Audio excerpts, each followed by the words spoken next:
Good evening and welcome. It's 8 o'clock and we are on All for United as promised on Thursday evening for what I'm hoping is going to be an absolutely magnificent conversation and celebration of the absolute gala of football that we have sat and watched today. And I say that in all truthfulness because I thought it was a really, really good game to watch regardless of who you supported. Certainly that first half was end to end.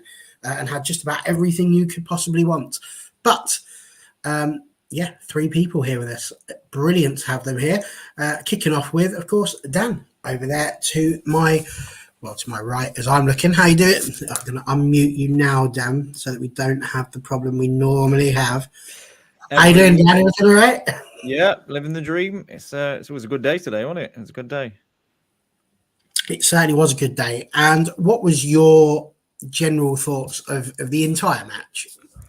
I thought he was excellent again.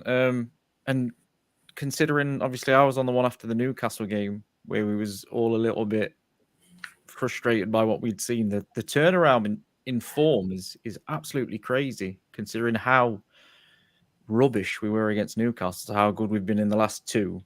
But I thought every player that came in today did really well. Certain players that have been questioned by myself and other people did really well today. It was pretty much the perfect game, apart from obviously something we'll talk about later, which was Rashford. I thought the team was excellent. The first half, that's the best first half of football I've seen Man United play in ages. We've been very much slow starters in most of the games. So to see us start so well, if anything, by half time it was frustrating that it wasn't 3 or 4. And it quite easily could have been 3 or 4. I thought we was really, really good today. There was a lot of positives to take, and not other than the one negative. I didn't think there was much to be negative about all. I thought to a man they was all fantastic. They really seem to fit the system that he's tried over the last 2 games really well. These players, there was sort of making plenty of space for each other. Fernandes in that deeper role seems to have just come good again. I didn't think he was working there, to be honest, but the last couple of games he's come good. His ability to keep the ball and spot the pass was really evident. Sancho today I thought was fantastic. He was doing that first goal for McTominay. That's what Sancho's missed, I think, when he's been in a United shirt. He's not the most, I think people get confused that he's determined to sort of take players on and sort of pace, skill, whatever. And he's not. He loves that little 1-2, small pockets of space to just edge a pass through. I honestly just thought it was all fantastic. No complaints from me whatsoever today. There we go. Fair point. And certainly a good start to the show. Andrew Wall, of course, was at the game being a season ticket holder. What was your general feeling amongst the match-going fans that were within the stadium? How was the general feelings and thoughts amongst the ones you were sat amongst? Yeah, so it was a good display from United. I felt like we should have probably been more than 1-0 up before half-time.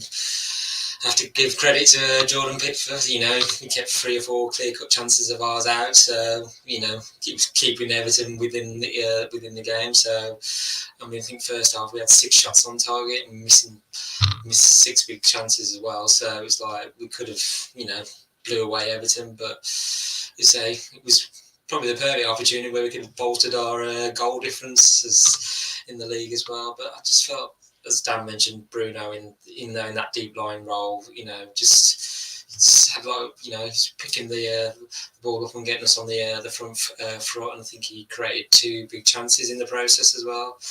Obviously, when Eriksen came on, then I think Bruno switched out to the right, and then Eriksen sat in the deep line role as well. But yeah, it's been good to see getting back into some better form. I mean, Wednesday night it was against Brentford, it was a bit, we just weren't quite at the races, but we got the goal, got the job done, and then it was let's get on to this one. But today it just seemed like everything seemed to be more clicking as well, especially in that first half. And it was just a shame in the second half. Marcus Rashford, when he was just going for the ball, he pulled up and got injured as well. So I just thought he started walking and saw the physio car, and he didn't even start any treatment. I thought, that's it, he's done. So hopefully it's not too bad of an injury. We're not only missing him for about a couple of weeks, maybe. But it depends on what the severity of the injury is. But yeah, good win against Everton. So roll on to next week in Seville as well. Absolutely. And we will, of course, be picking up on Marcus Rashford. But Stu, nice to have you on the show as well. Thank you for joining us again. Yeah, what was your general overview of the game that you watched today?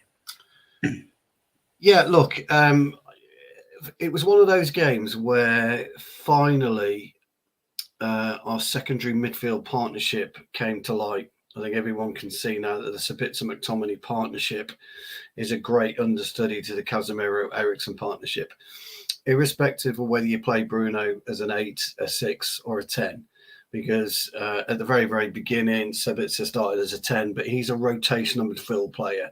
So he doesn't traditionally stay where he's supposed to stay. He rotates 360, and he's very, very good at rotating 360 in the midfields, which, allows McTominay and certainly Bruno that freedom that Bruno's been missing when you have a static 6 without Casemiro and without Eriksen. The thing about Bruno is you need somebody to unlock him. And when you do unlock him, he becomes a completely different footballer. The Sabitzer-McTominay partnership, although we're seeing the very, very early stages of green shoots, sticking up through the soil at the moment, it's a pleasurable experience to watch those two at the minute, because they've got this kind of understanding, this built-in understanding, which I didn't think they would have, because I think they're polar opposites in terms of players, but in terms of personalities as well. One of the things Sabitzer has done that's kind of impressed me more, not with what he's done on the pitch, but his all-round way that he's taken to life at Manchester United, from the outside to the inside. And that's quite critical, really. When you're an elite footballer, you need to just step in quite quietly and just go about your business, and people not to focus any attention on you. That's likely to dissipate now. I think you're going to see the attention move towards him and McTominay. So it gives Ten Hag some kind of thought process, I would imagine, moving forward, that when the Casemiro Eriksen partnership isn't going to be viable, can't be playable for whatever reason, you've got something that you can slot in there quite seamlessly. And I think the Sabitzer and McTominay, and I can't believe I'm talking about McTominay in this way, but I think over the last couple of games, him and Sabitzer have been really, really good. And we haven't really, and before anyone jumps on me, we haven't really missed Casemiro and Eriksen too much, because we have controlled the play. However, let's not move away from the fact that Everton left us a raft of space today. It was a unpredictable Sean Dyche approach on the way that they played us, and enabled us to get in. I've never seen teams get in so frequently in behind an Everton or a Sean Dyche team before, and we've done that. But it does also come down to the fact that we unlock Bruno, and when you unlock Bruno, he does give you these possibilities. One thing that was very interesting, though, as much as we did get in behind them, we still miss Weghorst and his ability to push the centre halves around. We didn't get that today. I agree. I thought Sancho had a decent game. The ball into McTominay. McTominay's positional play, by the way, on his goal was phenomenal. He stopped and started beautifully. It was wonderful to see. Maybe his old striker instincts come. But when you look at where the position of Bruno and Sabitzer at that particular time, you'll see that the interlink between the three was quite special today, because they understood exactly where each one was positioned in their own segments within the pitch. So it allowed, when Rashford was coming across the goal as he did, and my lad was there, and he could see the Rashford run, and he said that McTominay step and move was phenomenal, absolutely phenomenal. And of course, when you've got the likes of Anthony and Rashford missing quite easy chances, really, as good as Pickford was, McTominay showed them both how to do it. You just lash it, you close your eyes, and you put your foot through it, and it went through Pickford. So, look, all in all, I thought it was a great performance. Hold my hat to Mr. Maguire, Harry M. I thought he was outstanding today. He played very, very well. Wan-Bissaka came in and played very, very well.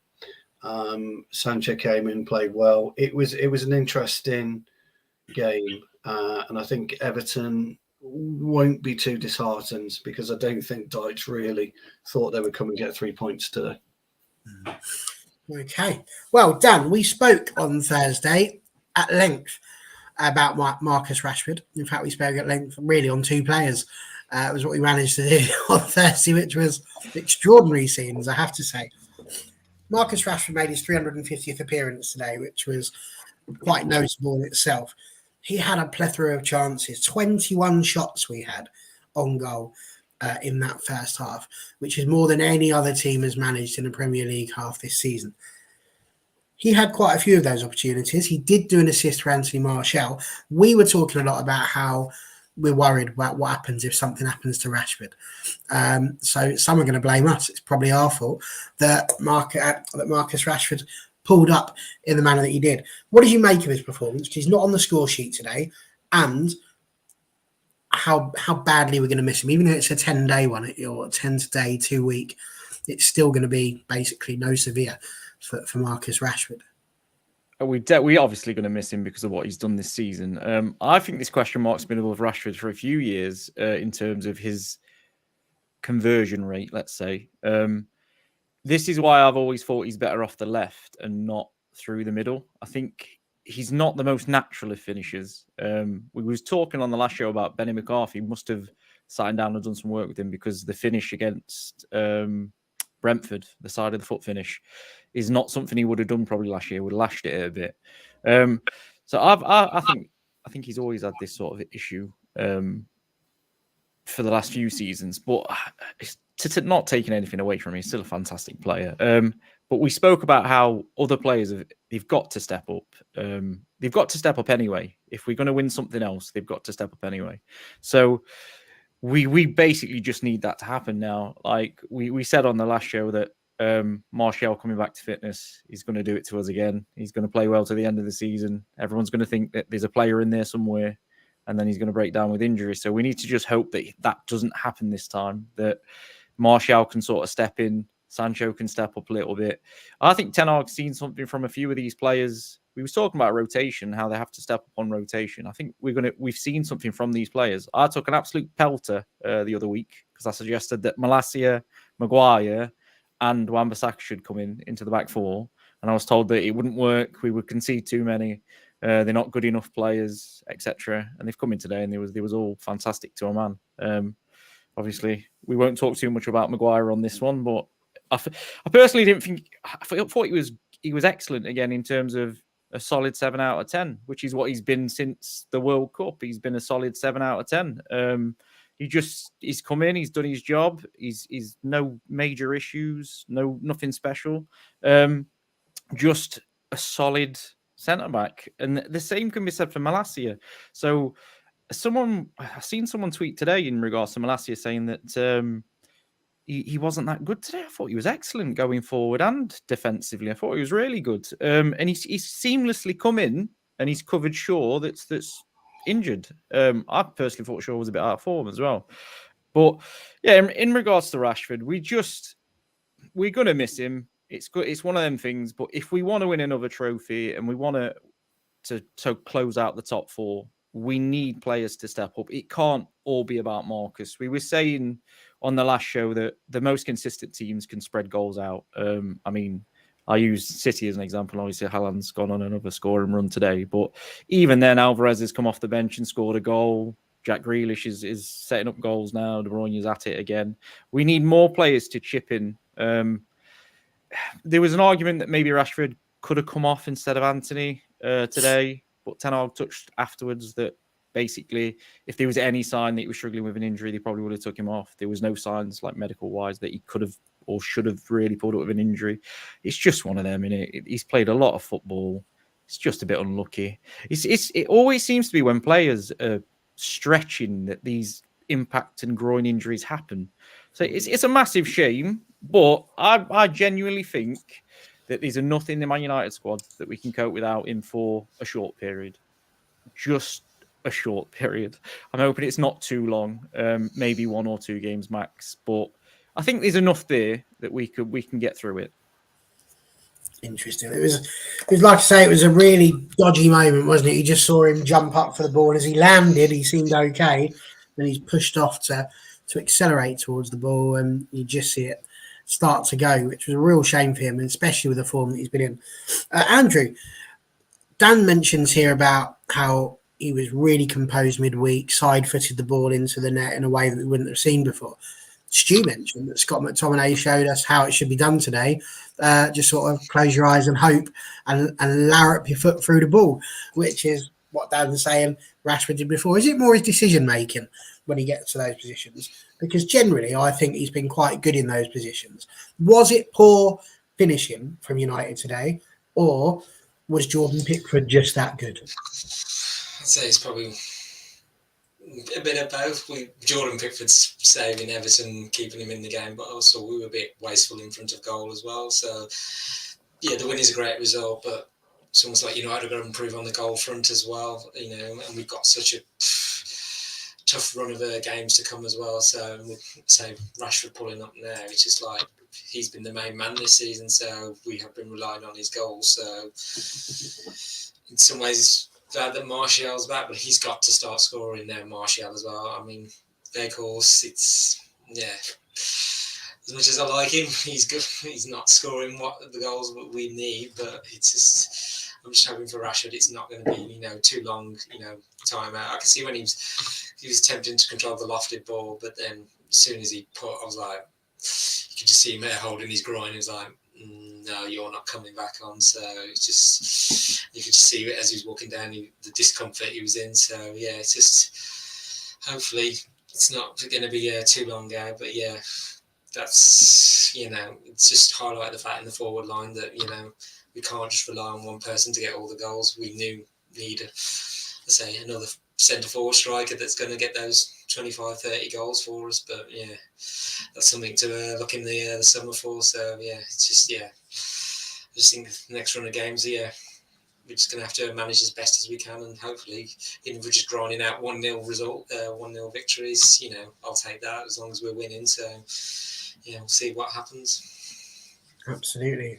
Back to the old days of boring Arsenal. We kind of need to channel them for the end of this season just to get to the top 4. And I think you're right as well about Weghorst. I've mentioned it many times on this channel now, but I think the thing with him is that none of us would be upset, obviously, if he came in and just scored like 10 goals. We'd all be absolutely delighted. It's just he doesn't seem capable, and that's the problem. Doing else right, just not scoring the goals. Exactly. So I think the love is there for him, but yeah, just no end product at the moment. Stu, we've mentioned a lot of this. Pickford, we've said 5 saves when 1-on-1 in that first half, plus a cracking save from Bruno Fernandes with his header in the second half. Let's bring it to the Anthony and Jadon Sancho side, the attacks on the wings, because Anthony had a couple of those 1-on-1 chances, one of which was thwarted by possibly the best tackle of the game from Ben Godfrey, where it was either going to be a penalty or a fantastic tackle, and he chose the latter. Superb challenge. Just sort of caught up with Anthony, though. He didn't quite seem to have the pace when he had the ball, that he obviously, which most people don't, to be fair, have the pace with the ball that they do without it. But Jadon Sancho, brilliant assist as well from McTominay. Anthony assisted Anthony Martial. He just came on for Anthony Martial. It was Rashford who assisted there. So that front 3 were doing the job really, really well. But what did you make of the wing play that we had this game? Look, scoring goals is, and I'm not a striker, by the way, but scoring goals is instinct. And there's a couple of times where, particularly Anthony, you're talking about the Godfrey tackle. If Anthony had just cut across him, Godfrey doesn't get there. It's unfortunately is basic football. It actually gives you 2 yards as well. And 2 things will happen. Anthony will go on and he'll be 1-on-1 against Pickford, and then he's got to dupe Pickford somehow. And it's quite easy to dupe a goalkeeper. You take a shot on early, period. That's what you do. Or you do something that Anthony doesn't do, and that's ping it on your right foot, because there's no way in a million years Pickford's expecting that. Pickford's ready for the left foot, and he's going his right side. He comes with his right peg, he scores any day, all day, 10 out of 10 chances, because Pickford's body weight is ready to go right, because he knows he's going to curl it round, because he knows Anthony. But Anthony didn't do that. The one where Anthony was really unlucky was his first strike, where Wan-Bissaka was really unfortunate with the ball coming back off the post. The backlift, because the ball was actually behind him, so the backlift and the accuracy he got to put that strike in was tremendous. So look, I thought Anthony was okay. He is better, believe it or not, from shooting outside the box, because it allows him to set it more and be a bit more accurate than he is when he's going through one-on-one. When you're through one-on-one at elite level football, you've got to be clinical. I say on here a lot, and Andrew will know this, I say a lot about one shot, one goal. Football is about that all the time. You get one chance in life in football, bang, you've got to stick the ball away, because you might be under the cosh for the next 80 minutes. And this is why when people talk, oh, we had 21 shots, 22 shots, it's a fucking irrelevance. It's an absolute irrelevance. You could have 200 shots. If you don't score, it means nothing. It really means nothing. It's all about the goal. And this is why, people would talk about Ronaldo this, Ronaldo that.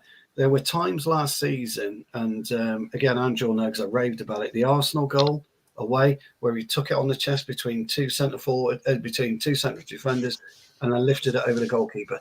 You get one of those chances in a game of football, you have to take it. It really is that simple.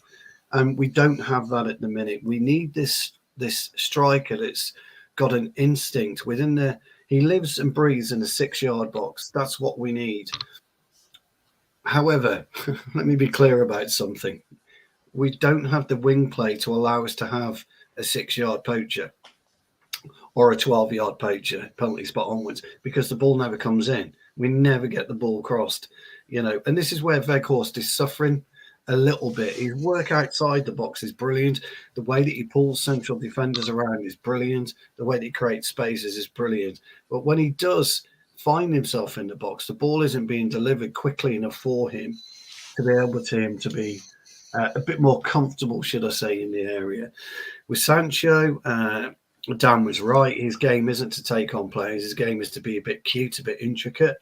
And we're not really been playing to his strengths. He will fit a Ten Hag side eventually, but he's not quite there yet. So let's circle back all the way to our good old friend Marcus. If he's got a groin injury, I'm sorry to tell you, he's out for 6 to 8 weeks with a groin injury. Okay, simple as that. If he's got a groin strain and he comes back after 2, it could tear. You've got to be very, very careful with a groin injury. So if we see him against Sevilla, I think we're Thursday at Sevilla, aren't we? Yeah, we must be. Yeah. Sevilla Thursday. If we see him against Sevilla, I will be amazed and I will be worried about our medical department's analysis of him, because it's a groin strain. I've had a groin strain, and I know what they're like. They are painful and they take a while to heal properly, and I'm talking properly. So you've got to be very, very careful with him.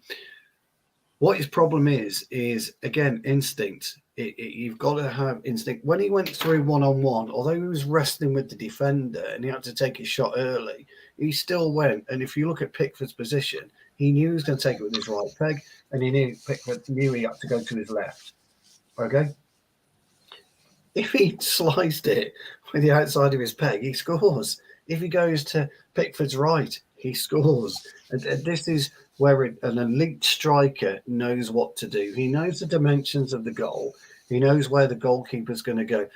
And there's a famous, and I don't get American football, but I know enough about American football that you can look at the colour of knuckles to see whether people are going to launch at you or whether they're going to go slowly.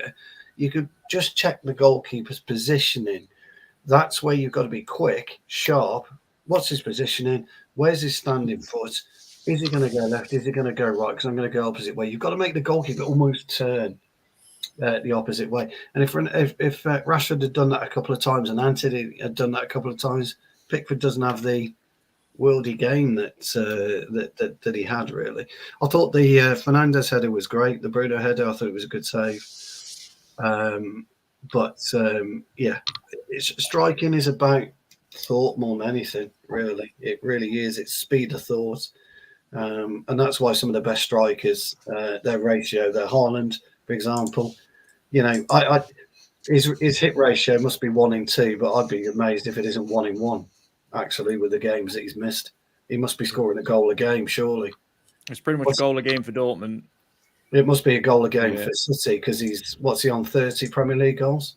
Yeah, 30 and 44 in total, I think. Yeah, so he's a goal a game, isn't he? You know, I don't know how many games he's played this season. So those are the absolutely elite strikers.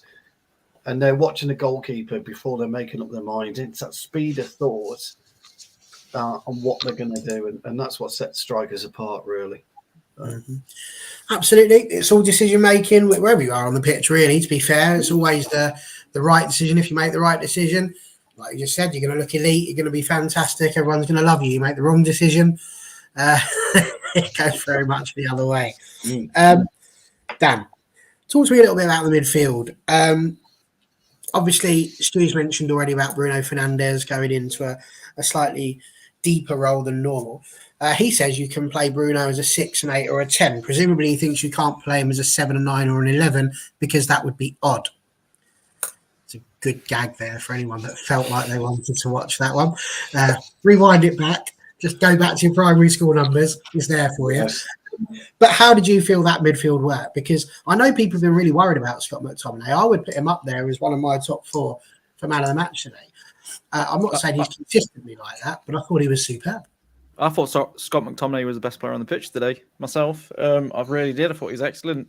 He did the grunt work. He was good on the ball. He made good runs off the ball. He was occupying spaces that he should be occupying. He pretty much faultless today, to be honest. There was a couple of occasions where he sort of had to put his foot in a bit, and he did it as well. I thought he was really good. The midfield's a bit of a worry still, because I think it was quite funny because we said that, in fact, it was me. I said against Newcastle going into the Brentford game, I don't see how we're going to keep possession with the midfielders available. And what they've gone and done for the last 2 games is absolutely passed teams to death. So it's sometimes you can just get it so wrong, even with form and stuff like that. But I think we're lucky. I know we're losing Rashford through injury, but with Casemiro coming back, Eriksen coming back, McTominay's in a little bit of form again, which is good as long as we can rotate the squad a little bit. We can push Bruno probably to where he's best at number 10. He has a bit more say in terms of goals and assists from that position, so that should help us cover Rashford be out. Midfield's gone from sort of looking like I'm a bit worried about it to really quite strong in 2 games. So going forward now, we've got 4 or 5 midfielders that 2 coming back that we've missed sorely. We've got McTominay's played himself into form. Fred's having a really good season. Sabitza's come in and done exactly what we needed, which is he's not the star of the show. He's not turned like any issues. He's just come in, he's done a job, and he's been fantastic. I would take him for 20 million next season for sure, if he's still available that cheap and as an option. I'm quite positive about the midfield going forward. It'd be interesting to see how it all fits together. I can't see him rushing Eriksen back too fast. I think he'll probably get a couple more sub games before he starts him. But obviously Casemiro being back is going to be massive.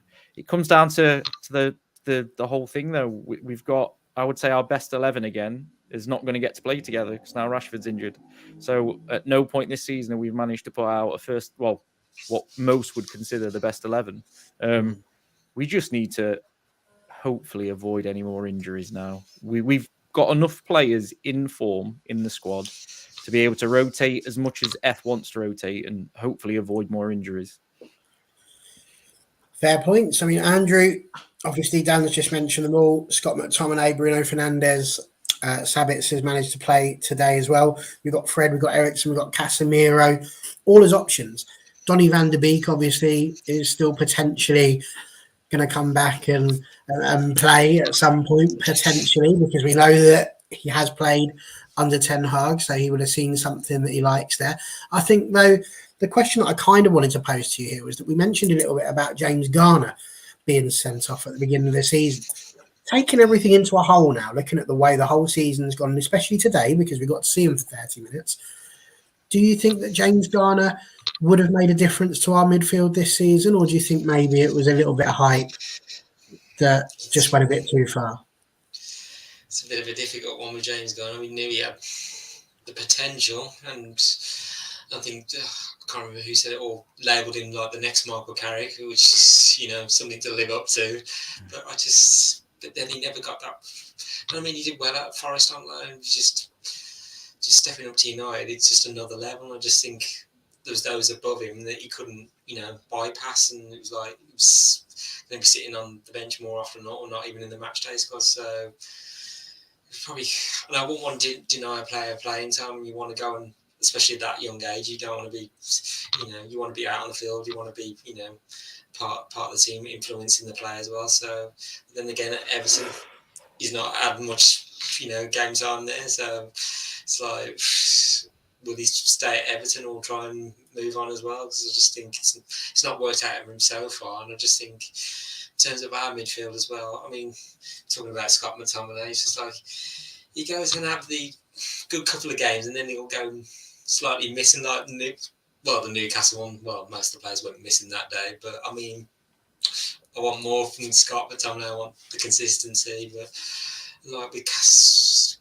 comparing to Casemiro is elite level. He's elite level, and he just does the simple things right. Even, you know, he's picking out the right pass, or, you know, when he's defending, just being in the right position to stop the ball from getting into our defence. But yeah, I just think, like with Eriksen as well, we can't rush him back too soon. But I think fan I sit next to said, well, if Eriksen comes back, what position would he play? Would he go in the number 10 role? Because Bruno has done well in that, sitting further deeper back. So it's like Eriksen can play the number 10 role as well. So it'll be interesting to see. And I just think, like Ten Hag, I think he sort of found his system today as well. I mean, despite the form we've had this season, sometimes our style of play has probably been resembling a bit of our time under Ollie. You know, we were just relying on the counter-attack to win games, whereas Brentford and Everton today, we were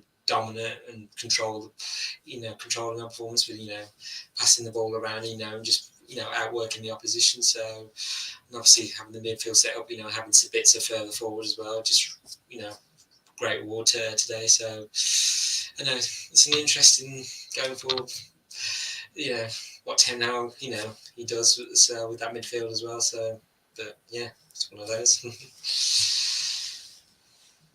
Okay, fair points. Interesting. I'm not convinced that James Garner would have found a place above any of those six, if I'm being brutally honest. So, I think maybe right decision from the manager. Speaking of decisions from the manager, 3 defensive changes, Stu Woolley. I mean, the man was absolutely crazy. People were probably saying beforehand. Harry Maguire comes in, Captain Fantastic, as we all know. Based on the previous shows that we've had, he causes a little bit of debate among some people. You, Stu, were very, very vocal in your defence of Harry Maguire, and I think rightly so. He's a player who I think performs incredibly well in general. There's a reason why he still gets picked for England, other than just being Southgate's mate, one would assume. So we had him. We had obviously Malacia come in, who in some quarters I heard Dan say has been done down a little bit. Well, actually, there are some people saying he was possibly our man of the match. And Aaron Wan-Bissaka as well. Just Martinez still in that back four. And of course, another clean sheet for David De Gea. How did you think our defence did? Because they weren't under the cosh massively, but they dealt with what they needed to deal with generally. I can only think of 1 or 2 shots that Everton really had. Yeah, it was a very solid performance by our defence. And it was helped a lot by the fact that McTominay and Sabitzer was my man of the match, by the way, were so smooth in their play. And I thought they protected our back four quite nicely. But when you look at what Wan-Bissaka and Malacia do, they do offer us a little bit more sturdiness at the back. Wan-Bissaka's added a lot to his game recently in terms of knowing when to go forward and when to stay back. His defensive side of his game is far better than Dallow's. And I, like Dan and Andrew, have thought that Luke Shaw's either been playing injured the last few weeks, or he hasn't been Luke Shaw, really. So it was good for him, injured or not, to come out the team. As for Big Harry M, the poor guy can't catch a break at all with certain fans. Certain fans just don't want him at the club, and don't kind of understand. They don't look at what Maguire does. We didn't have a lot to do today, but what he did, he dealt with very, very easily. He was solid alongside Martinez. I think if you looked at Martinez and Maguire together, I think Martinez wouldn't have known if it was Varane there or Maguire. It was just a seamless transition from whoever Martinez plays alongside. I've got a feeling, although I'm sure the rhetoric will be that Varane was injured, I think he was rested today, because I don't think Varane likes the Everton type of approach, the Sean Dyche type of approach, and I think Maguire fits that defensive side better. He's a bruiser, he's a brute. He gave the ball away a couple of times today, but then who didn't? He wrong-footed Malasiri, wrong-footed Wan-Bissaka twice. But, and people will pick on that, but people want him gone in the summer. But what do you do then? If you take a defender of Maguire's quality out, you've got to replace him with something. You have to replace Maguire, because you cannot rely on Varane and you can't rely on Martinez all the time. Martinez hasn't covered himself in glory the last couple of games. He was far more solid today. He was okay at Brentford. He went missing like everyone else at Newcastle, but the whole team went missing. And like I said before, you have to understand centre-back play to appreciate what Maguire can offer. None of the eye test nonsense that you see people come up with. Oh, we did this, he did that. If Maguire had played today, we would have got beat 5 or 6-0. How the hell do you know that? It just grinds my gears. Just take a step back and appreciate what he's done. And he was solid again today. Dan came in with a shitload of stats. I'm not into stats. I don't, football isn't about stats for me. Football's about how you perform on the pitch. But, I can't remember the last time we lost when Harry Maguire was on the pitch. He was nowhere near the Newcastle debacle. And yet we've got the best two defenders in the league. You've got to put everything into context when it comes to football. And so I'm glad, he was picked. He had a solid game. And I was really pleased for the guy. So, you also got to bear one thing in mind as well. They kept the ball away from De Gea as much as they could today, which is what the back four was there to do. So as a unit, I thought we were really, really solid. De Gea did his usual couple of issues with his kicks again, but, hey, we got away with it. And I refer everyone back to the very beginning. It wasn't a typical Dyche team performance today. I thought he was quite reserved in their pressing. Don't know what Andrew thought. I mean, Jake said in the ground, we had more time on the ball that he saw than we would normally have with a typical Dyche team when Burnley have come to us in the past. And I noticed that as well while watching it. So I'd like to see somebody come out and praise him. I know some absolute dipstick from another channel has already had a pop at him and given him 5.5 as a score. I mean, the mind boggles. I mean, I don't know why in fact, I'm at a loss of why so many people follow that idiot, because he knows nothing about football. He really doesn't. None of them do. None of them know anything about football on that channel. And yet people just lap up this absolute nonsense that he does. And he goes, oh, there was 4 or 5 times today, or 3 or 4 times where Maguire caused us problems. Hold on. Did we concede a goal? No. Piss off then. Because the bottom line is, right, Maguire can make 10 mistakes in a game. Martinez can make 10 mistakes in a game. Bruno can make 10 mistakes in a game. If you don't concede, it's an irrelevance. It really is. Everything is about goals in football. It's about conceding and scoring. No, absolutely. It's very interesting. I mean, you mentioned Maguire about was an 8 for me, by the way, Barry. Yeah. Barry, Maguire was an 8 for me today.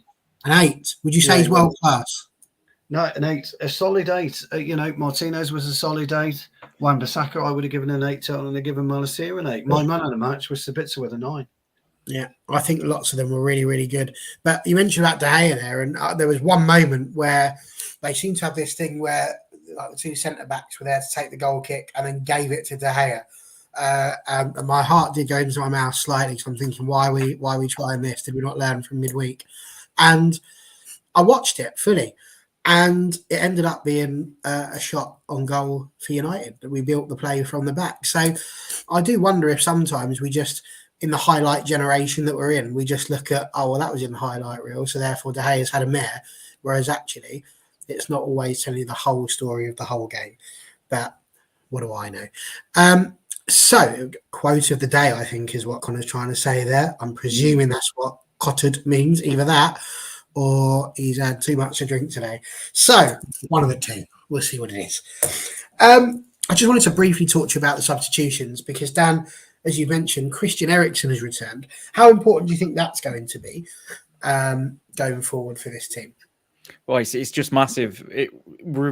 Releasing Fernandes back to that number 10 is so important for us. Like, people will criticize him a lot for the Hollywood passes that he attempts to play, etc. But you need that sort of a player that's going to take the risk, especially when you've got Casemiro and Eriksen behind who can mop up and get the ball back and just recover.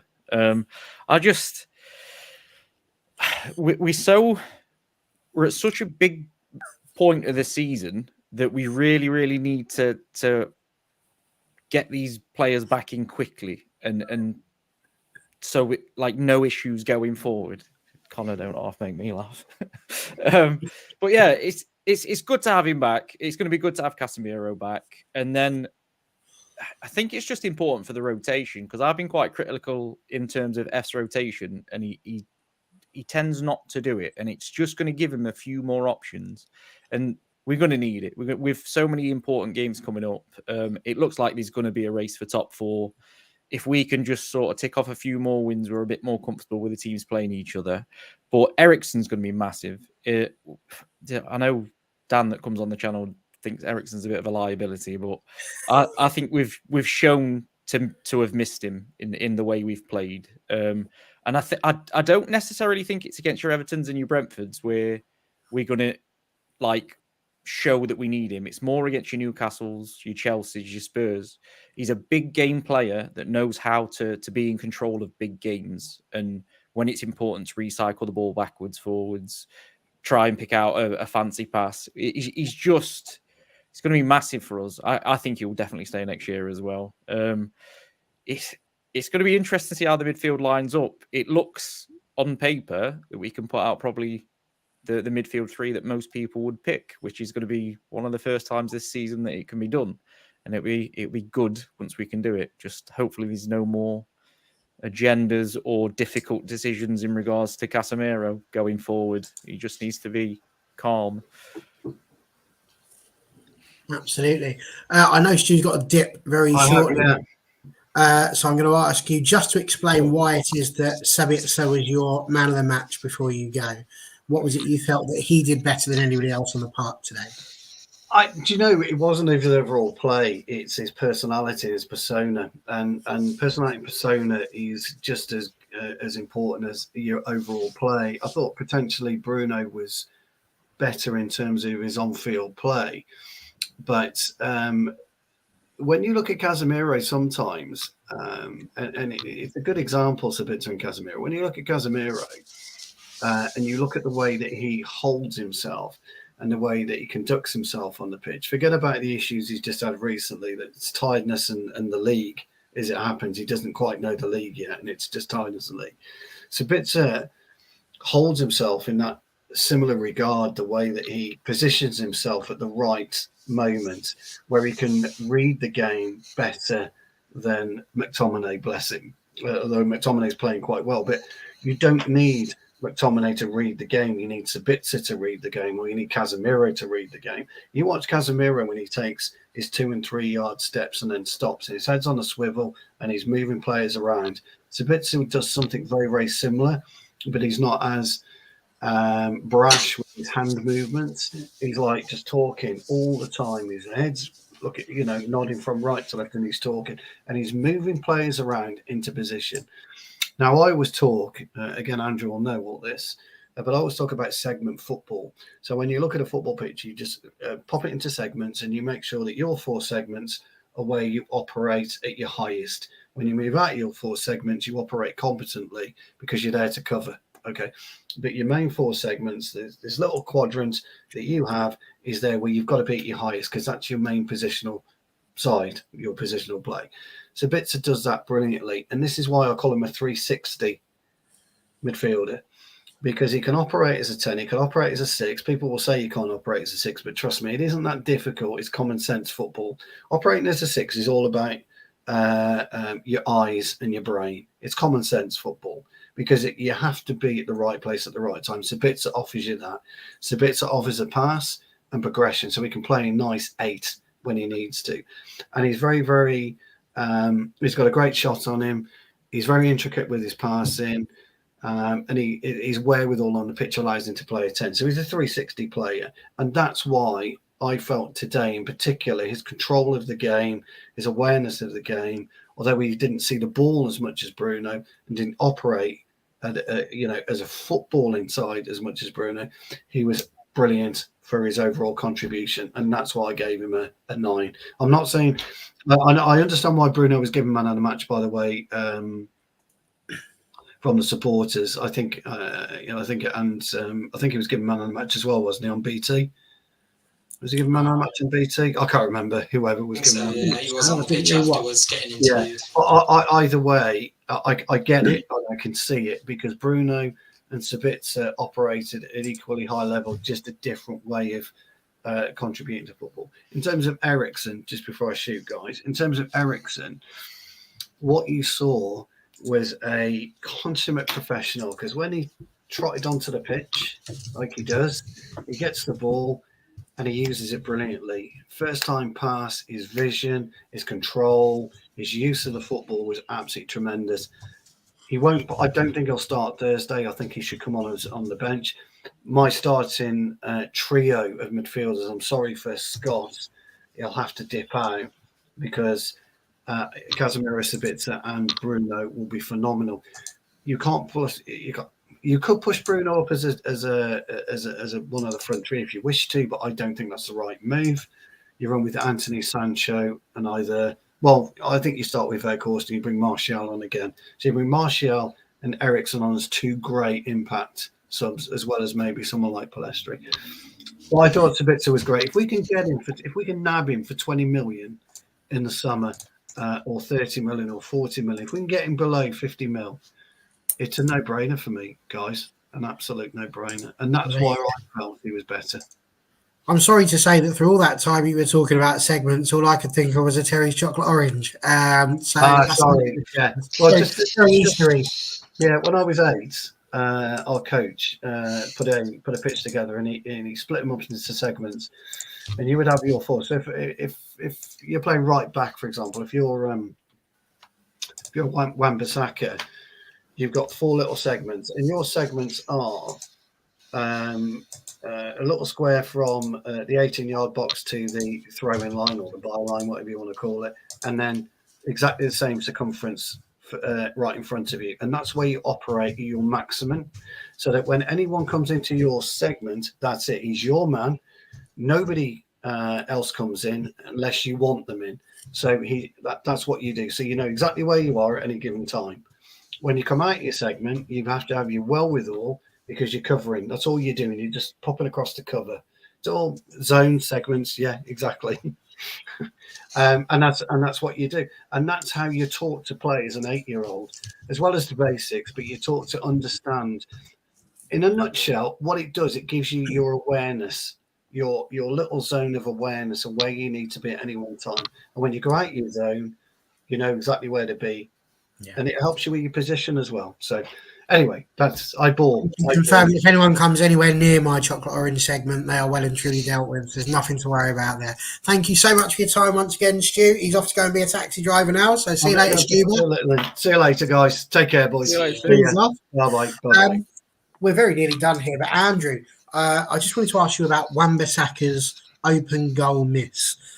We've not really managed to cover it so far, but obviously Anthony with a traditional left-footed shot. I've got to be honest, I didn't think when it left his foot that there was much danger. It somehow eluded Pickford, hit the post, comes back to Wan-Bissaka on his left foot, who then obviously takes a swing at it and inexplicably puts it past the post.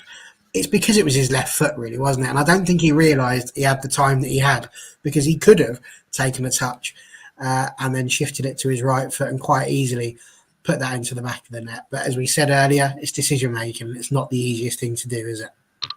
Yeah, I think Gary Neville put a tweet out at the right back goal scoring curse at Old Trafford continues. So it's like, yeah, it's a news. Yeah, Wan-Bissaka should have scored, but as you said, maybe just didn't think he had much time and just thought, I'll just shoot whatever way I can, and then just ended up missing. But yeah, it's just, yeah, I mean, for Wan-Bissaka, yeah, it would have been nice to see him score because he's been in such good form as well, and he's, him and Dalot have been pushing each other, and I just think whereas Dalot's probably dropped off maybe in recent weeks, Wan-Bissaka stepped up again, so it's just like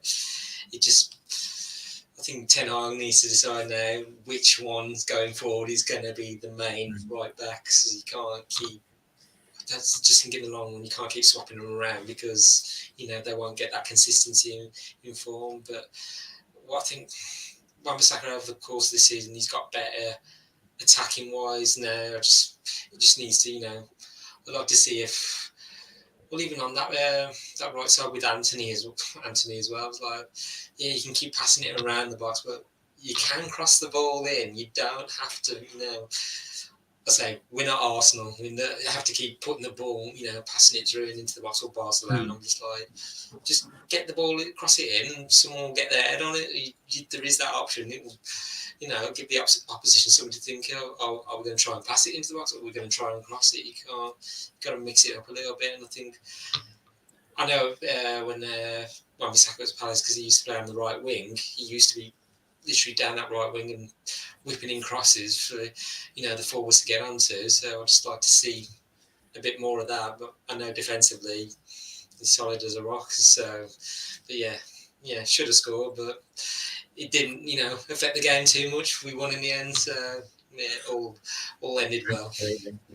Fair point. So I'm going to ask you both about your choices around the match. I know you mentioned McTominay had a good game, Dan, but would you have gone for him? I think you briefly said that earlier, but if so, why?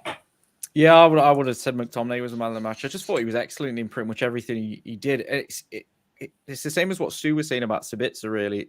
He wasn't exceptional at anything, but he was very good at everything on the day. So he was doing everything he should have been done spot on. And you always need that. Someone said about Michael Carrick earlier on, and he was the absolute king of doing that. He would step on a pitch, you would really know he was there until it was his job to do something, and then he would be there. And then he'd go quiet again for 20 minutes because he was not bossing the game as in terms of, oh, look at me, I'm bossing the game. More quietly bossing the game. Like Paul Scholes would used to boss the game, and he was bossing the game because everything went through him. Michael Carrick was like the polar opposite. Even though he was doing the same thing, he did it quietly and like an assassin, just efficient. And Scott McTominay was like that today. Everything that we needed him to do, he just did it all so well. And then, to be fair, his finish, he showed the finish of a lad that used to be a striker in the reserves. So he's definitely got that about him. He was doing it for Scotland. It always seems to go well for him when he goes away with Scotland. He always seems to come back in a bit of form. I just hope, we saw at the start of the season where Ten Hag sort of, when Casemiro came in, McTominay kept his place because he was in such good form. And it's about giving the players the opportunity to do that. When we talk about Wan-Bissaka and Dalot, when we talk about going forward, I was personally at the start of the season, I thought Dalot was the better option of the two. Since the World Cup, Wan-Bissaka has been much better. And I think some in this fan base don't have the ability to do that. They sort of edge their bets against one player and it stays there, which is why you end up obviously I spoke at length about De Gea last time out, and ever since then he's been immaculate for the last 2 games. That goal kick over the top today for Rashford to get in was. I mean, if Ederson or Alisson did that, we'd be raving about it. Well, maybe not Alisson, but we would be raving about it, how good it was. It was brilliant. And he's just, I mean, there was again a point in the game today where he come off his line and he didn't get to the ball. Somebody else headed it away, but he come and he was taking everything. And that's what we need. We need that bit of confidence, and it helps the defenders. But yeah, McTominay was. For me, he just did everything right. He sort of didn't put a foot wrong today. And you think he'd be a bit harsh if he got dropped for the game against Sevilla now, having played so well in that game? Not necessarily harsh to be dropped against Sevilla, because it's the game every 3 days that worries me. Casemiro should be lovely and fresh for this one. Sabitz is playing well. Well, I'm sure he'll lack a bit of match fitness because this training's not like playing a game, is it? You're always fitter when you've been match day squads. But there's enough games coming up that he should be able to be rotated in and out the side and keep his form up and keep playing well. Same with Maguire. Like, obviously, we talk about a certain dipstick that we're saying that it was a 5.5 today. And this is what I mean by the inability to admit you're wrong. So I can sit here and say if De Gea plays like that for the rest of the season, I'll be more than happy if he signs a new contract because his play deserves so. And Maguire has been, in my opinion, an absolute professional when he's been out of the team. The interview today that he gave, the way he speaks. And McTominay is similar. We talk about should we sell McTominay at the end of the season? Should we sell him? And Newcastle will take him from the sound of it. And they're going to be pushing our tails again next season, I'm sure. So why would you want to strengthen a rival? And if you actually think about it, he plays well. He always normally plays at the top of his abilities. So why wouldn't you want him to come in as a sub or be there if there's an injury? And I say the same about Maguire. If Varane pulls an hamstring, who better than Harry Maguire to come off the bench and cover? We've seen today that he can play next to Martinez and play in front of De Gea. And the same with McTominay.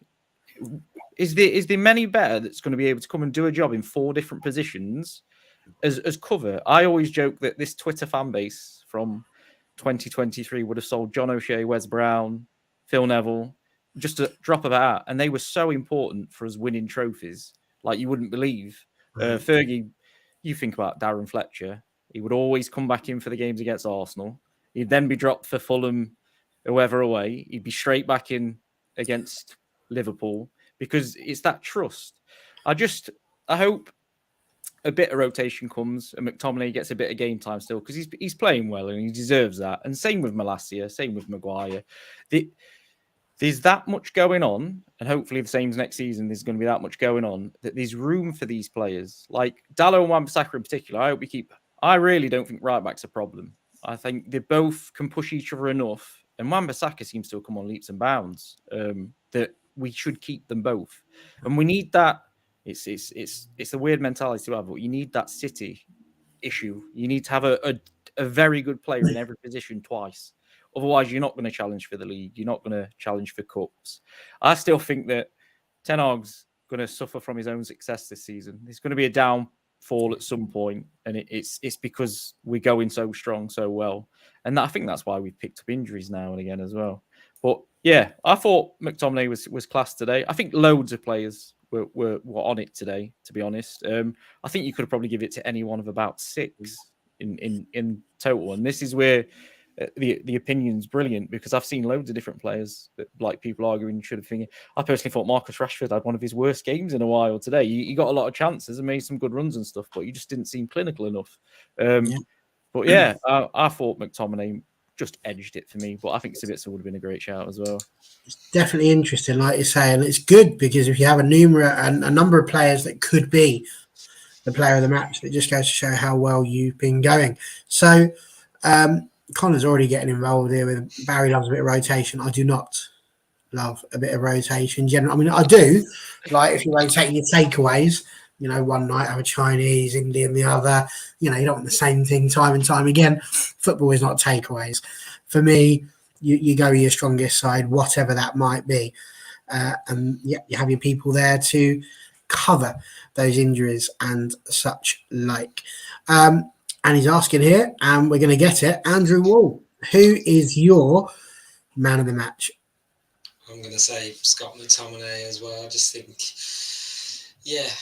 he's grabbed the spotlight today, and I just think he's stepped up. When we've not had Casemiro and Eriksen, even though Eriksen was back today, I just think if he does now retreat back to the bench now, to be replaced by the main midfield, then at least you can say, he was the architect in the Everton victory, and also for his country, when he scored those goals against Spain. So, he's definitely, hit some form. So, I mean, with McTominay often, before Casemiro arrived, he was the defensive midfielder. So, and whereas I think McTominay seeing himself more as a box-to-box player. So, and whilst he's had 4 goals in his last 2 games for Scotland, this was his first in the Premier League since 2021. So you could say he maybe lacked opportunity. And while we're used to seeing the youth team, a player that's come through the youth score at Old Trafford, at the moment it just tends to be Rashford. But I think what is for McTominay, I think he's benefit from a role reversal in the midfield, because Bruno was playing deeper, so he was being the anchor man. So McTominay could, push further forward as well. So he was the runner ahead of him. So I think a key attribute of McTominay is his athleticism as well. So I think, he probably lacks a bit of the talent of many of the United midfield past and maybe present, but I think he compensates it, with his effort and his ability to get in the box as well. So as today proved as well, he got into the box and got on the end of the shot and scored. So it's just McTominay edged it to me, but as I say, Sabitzer was equally as good. So so the midfield's looking quite good at the minute. So if we need to rotate between Casemiro and Eriksen, we've got those options. We're not short, and obviously we've got Fred as well. So it's just the forward line there with Rashford out, likely to be out. We just one less player. We just need all the players we can get at the moment, to push through all those fixtures. But as I say, we're getting to the business end of the season, so Absolutely. Good stuff. Jarvis has said he feels the opposition for the last 2 games played into our hands. Haven't tried to expose our weaknesses. He predicted Bruno to have a great game in the 6. And that's because of no press. So let's wait and see. So the same applies to McTominay. So I think we're all agreed. The midfield did exceptionally well. Amazing stats coming out here. We've mentioned 350 appearances for Marcus Rashford. Apparently I've managed 50 on both channels, which really does tell us that we need some of you guys to come and get involved and get onto this channel, because it is meant to be all for United. The entire point is that you guys come and give your voice, and Jarvis does that week in, week out, show in, show out, and we really appreciate having you in. So thank you very much for saying that. I'll sort you out your money later. But yes, it's fantastic when we get the people. I'm surprised that that's not 50 appearances this week, to be honest. It feels like it sometimes. It really does. Probably for the people watching as well. But absolutely, we would love to have as many people on as possible. It's literally your show, and it will be as good as you make it. So that's absolutely fabulous to have had you all in. So thank you very much for that. And that goes for you watching it back as well. My thanks go to Dan and to Andrew, or Dandrew, as we shall call them affectionately, for the last few minutes. Do you know, it's lovely. And quick story time here about these two, because Andrew, I've always said, sounds exactly like Mark Skinner. Like, if you close your eyes, it's Mark Skinner. And I've said this off camera, but Dan, if you just close your eyes and listen to him, it's Jermaine Genius. But I'm a better pundit than Jermaine Genius, because he's terrible. Totally agree. Totally agree. You just close your eyes. It's Jermaine Genius. Watch some of it back and then go, it is, that's Jermaine Genius. Once you've heard it, you can't unhear it. True story. So there we go. It's the back of Man United against Everton. 2-0 we have won. We briefly went into third. Newcastle stole it back after a cheeky little win from behind. They don't seem to be giving up, do they? It was very good in the second half. Yeah, Spurs also won. somewhat controversially apparently, but still it's a win. Just imagine if Harry Kane had been up front for United with our 21 chances. Would we have potentially seen a few more go in? Who knows? Brighton are out of the top 4 race. We know that much for sure because that's who Spurs beat, and they've got no chance with their games in hand now. And Liverpool play Arsenal tomorrow. 10 points behind us if they win. If they lose, they remain 13 behind. Yeah. Not looking very likely for them. It seems like it's a 3-horse race. Spurs, Newcastle, Man United. Which two of us rather, are going to get the top 4? My money's on United, but which ones will it be? We'll see you on Tuesday, probably, for a Tuesday topic show. See you later.